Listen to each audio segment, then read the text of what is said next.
Hello children, welcome back to Spark Physics by Ashish Sharma sir, the easy and simple way to learn the concept of physics. I am back with a new video, but I am sorry this is little delayed because of some technical issues. Let us begin with the next topic of your first unit, class 11, units and measurements. We will discuss today errors. Now, error, galtiyan. Whenever you take any observation, this is basically related to your practicals. जब आप कोई observation लेते हैं तो आपसे बोल दिया कि suppose you take length of this room, find out. एक इंस्ट्रूमेंट आपको दे दिया, मीटर स्केल आपको दे दिया. Many observations will be coming up. बहुत सारे स्टूडेंट्स करेंगे तो बहुत सारे ऑब्जर्वेशंस आएंगे. आप ही यदि 3 बार 4 बार 5 बार करेंगे तो थोड़ा सा वेरिएशन आ सकता है. So when will you say that error is committed? कब लगेगा आपको? कैसे पहचानेंगे आपकी एरर हो गया? When you will be knowing the standard value, आपको उसका आंसर मालूम होगा कि इस रूम की लेंथ इतनी है और आपने जो निकाली वो कितनी है. You find the difference, that will give you the error. Exactly, that means the true value minus the observed value. That is the difference between true value and observed value is called error. Suppose now your true value is not given. आप क्या करेंगे? आपने 5 बार observations ले लीजिए. Find out the mean, that will be taken as true value. आप सबका mean निकाल लीजिए और that mean you can consider as the true value, standard value. तो उससे जब आप कंसीडर करेंगे, अपने सारे ऑब्जर्वेशंस को कंपेयर करेंगे, you will find that the error is committed and how much error is committed. तो वो जो आपकी ट्रू वैल्यू आई है उसके साथ जो मीन वैल्यू आई है उसके साथ आपको अपने सारे ऑब्जर्वेशंस को कंपेयर करना है. And the difference which you will be getting in different observations with the true value, that will be the error. Okay, you will find there are different types of errors in different books. You will find different names given, but if we talk about what are the possibilities, क्या क्या problems आ सकती हैं? First of all is your instrument. Instrument ही ठीक नहीं है. Second, observer से बनता ही नहीं है कि how to do the experiment. Third, external conditions, temperature, pressure, all these. Some errors will occur whose causes you may not be knowing. So let's see, we can define or we can discuss a few different types of errors. Let's begin with the first one, constant errors. It is saying which affect each observation by the same amount. That means आप जितनी बार observation कर रहे हैं उतनी बार वो गलती आपसे हो रही है. वो एरर जो ऑब्जर्वेशन आपने निकाला है उसमें कुछ ना कुछ एरर हर बार आ रहा है. इसका मतलब क्या है? आपने अपनी टेक्निक सही लगा दी, लेकिन आपने जब मेजरमेंट किया वो गलत आ रहा है, हर बार उतना ही आ रहा है. That is called constant. Name itself says. And what are the possibilities? Faulty calibration of the scale of the instrument. क्या मीनिंग है कि आपने मान लीजिए मीटर स्केल लिया. मीटर स्केल में 0 के से 1 मीटर के बीच में देर आर से 100 centimetres and the divisions you are finding 99 divisions. That will also be a problem. Or if you are taking 100 centimeters, if you consider 0 to 1, 1, 2, 3, 4, 5, 6 up to 100, in between there are 10 divisions, that means 1 millimeter each. और किसी में मान लीजिए 5 to 6 there are only 8 divisions, 9 divisions marked over there, वो भी गलत होगा. आपको करेक्ट वैल्यू उस पोजीशन पर या उस पॉइंट पर नहीं मिलेगी. Isn't it? ऐसे ही हर एक इंस्ट्रूमेंट में कुछ ना कुछ स्केल में यदि कैलिब्रेशन गलत है, so you will find that will be affecting your result every time. How we can rectify that? Use some different methods, use different apparatus, use some different techniques to eliminate this. Okay, the second one is systematic errors. You will find these systematic errors are again subdivided into different names. You will find different names in different books. But basically what are those? Maybe inbuilt defect in the instrument. Instrument में problem हो सकती है. Imperfection in experimental techniques. जो method apply किया जा रहा है that is wrong. Suppose if we talk about thermometry, heating process where it involves. वहाँ पर जो हीट लॉस हुआ we are not taking care of, तो वो सारी प्रॉब्लम्स भी आ सकती हैं।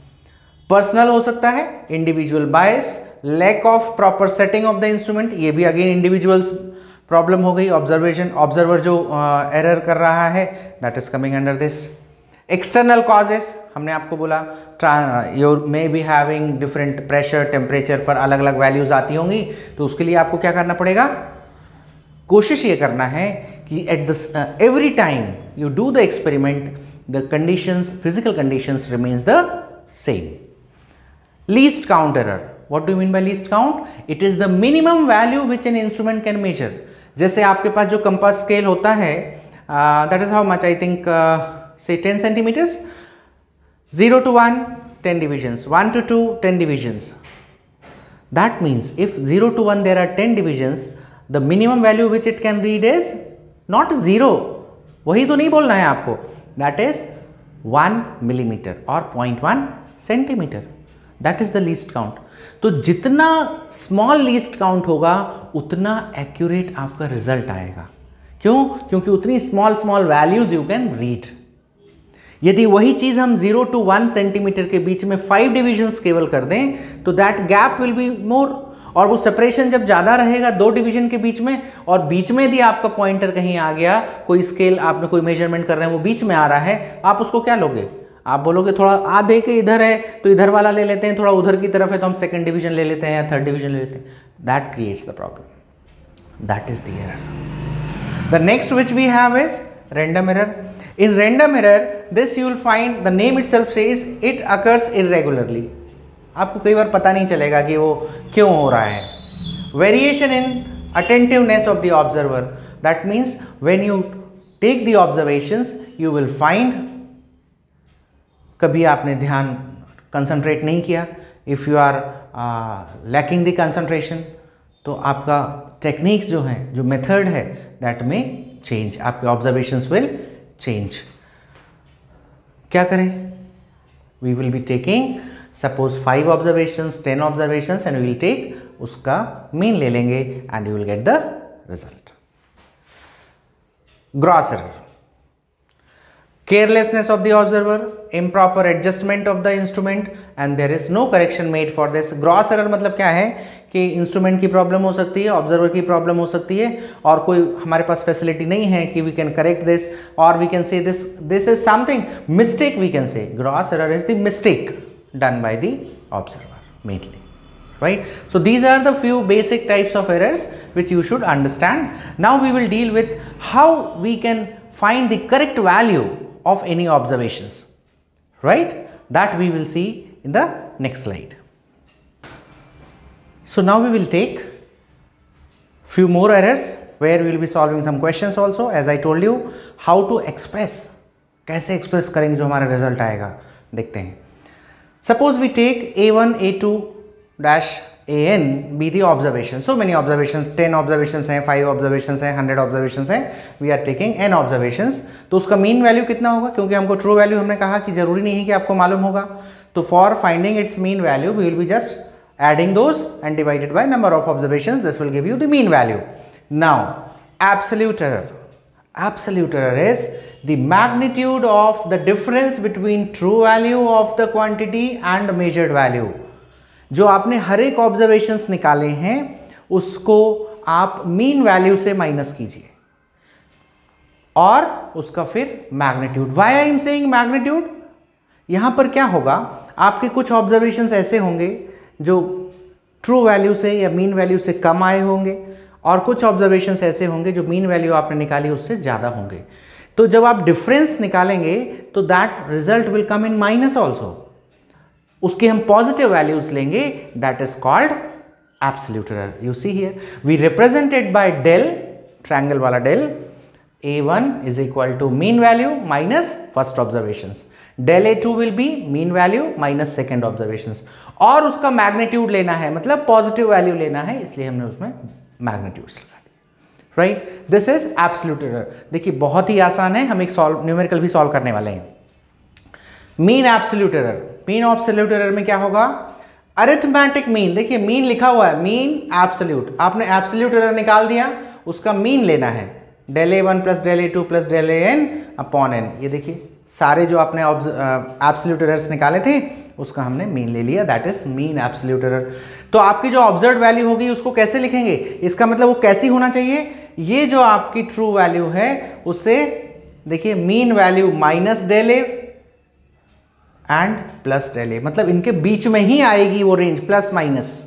ओके, जो आपकी ट्रू वैल्यू आई है, जो आपकी ऑब्जर्व्ड वैल्यू आई है वो इनके प्लस माइनस करेंगे तो उसी के आसपास आपकी जो रिजल्ट है वो आएगा। Next is relative error. It is the ratio of mean absolute error to the true value. देखिए ये आप एक सीक्वेंस में याद रखिए कि पहले हमको एब्सोल्यूट एरर निकालना है, फिर आपको मीन एब्सोल्यूट निकालना है, फिर आपको रिलेटिव एरर निकालना है। रिलेटिव एरर क्या बोल रहा है, मीन एब्सोल्यूट एरर का रेशियो किसके साथ, ट्रू वैल्यू के साथ, जो आपने मीन वैल्यू निकाली है, del A bar upon A bar। और the last one is percentage error, this relative error expressed in percentage, ये कहलाता है percentage error, del A bar upon A bar into 100%, this will give you percentage error, right? So I hope it is clear. Let us solve one question so it will be more clear for you. I will be writing all formula on the right side of the board. Okay, if you want you can take its screenshot. So now we will take one problem. The problem says that the readings of a period of oscillation of a simple pendulum is found to be 2.63 in seconds, 2.56, 2.42, 2.71 and 2.80 seconds in any observations. Okay, आपको इतने observations मिल गए, ये NCERT का question है इसलिए हम NCERT के question को ले रहे हैं, that will make your concepts more clear. So first, as I said, all formulae written here. First we will take mean value. इन सारे observations की हम mean value लेंगे, सबको ऐड कर दीजिए। Total 1, 2, 3, 4, 5 observations are there. I have divided it. I am getting its value 2.624. See here, significant figures are 4, but in your observations in the question it is 3 significant figures, so we will be rounding up to the 3 significant figures. ये take care, हमने पिछले videos में आपको बताया है, significant figure का concept आपका clear किया है, आप उनको जरूर देखिए। और आप ध्यान रखिए कि क्वेश्चन में जो minimum number of significant figures की वैल्यू होगी, that value you need to take. यहाँ पर 3 सिग्निफिकेंट फिगर्स मिनिमम है, तो हमारा हर एक जगह पर सिग्निफिकेंट फिगर्स कितना होगा, 3 होगा। Absolute error, now we have calculated the mean value. अब उस मीन वैल्यू से हर एक ऑब्जर्वेशंस को हम माइनस करेंगे एंड उसका मैग्नीट्यूड लेंगे। माइनस में आया है, देखिए वैल्यू माइनस में आई है, हमने क्या कर दिया, उनको पॉजिटिव ले लिया। अब मीन एब्सोल्यूट एरर, ये जो सारे इंडिविजुअल एरर्स आए हैं, एब्सोल्यूट एरर्स आए हैं, हम उनका मीन नहीं ले, सारे एरर्स को ऐड कर दीजिए। 5 observations are there, divide by 5, again you see you are getting 0, 1, 0, 8। Now we are rounding off to 2 because here the significant figures, how many, 2 minimum number, so we are doing this. Don't forget to do this, otherwise your answer will be wrong. Relative error, that is we know ratio of mean absolute error to the true value, 0.11 upon 2.62, that is our mean value. We will be getting 0.4198. Again we are doing up to this 2 significant figures, 0.04. Percentage error multiplied by 100, that will give you 4%. This is how you will be calculating. Now you see it is written express the result in the proper form. Now it's your choice, if it is not mentioned in which form you need to express. Like if we write in terms of absolute error, that means our true value will lie in plus minus that error whatever we have calculated. We have calculated 2.62 as its true value and उसका जो error आया है absolute error देखिए कितना आया, 0.11, so plus minus 0.11 second. In terms of percentage error you see 4% error, so our true value is 2.62 plus minus 4%. This is how you express. I hope it is clear and thank you for watching the video till the end. Don't forget to share, subscribe, like and comment. Right, ज़्यादा से ज़्यादा subscribe कीजिए, अपने family friends को, अपने friends को groups में भेजिए और उनको सब्सक्राइब करने बोलिए। जितना ज़्यादा सब्सक्रिप्शन होंगे, I will be motivated to get to bring you more videos with easier concept of physics. I hope it is clear to you. Thank you everyone for watching the video till the end. See, we are coming with the part 2 of the errors in the next video. So don't forget to watch that video. Thank you.